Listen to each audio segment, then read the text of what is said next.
kişinin aldıklarına baktı. Xəstəlikdir hamısı acı. Sənin abur cubur yeyən vaxtın deyil. Onu evlənməlisən, uşağını al verməlisən. Şoka girəsən azı,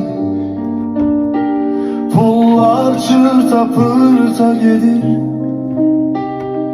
Hamısı da xərçəngə aparan ximikat. Uşaqsan sən neynirsən onları?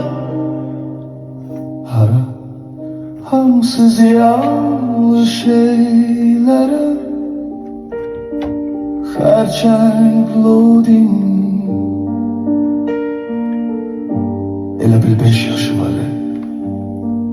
Bu yazılanlar azmış kimi nunu da əl çəkmir. Görüşürəm millət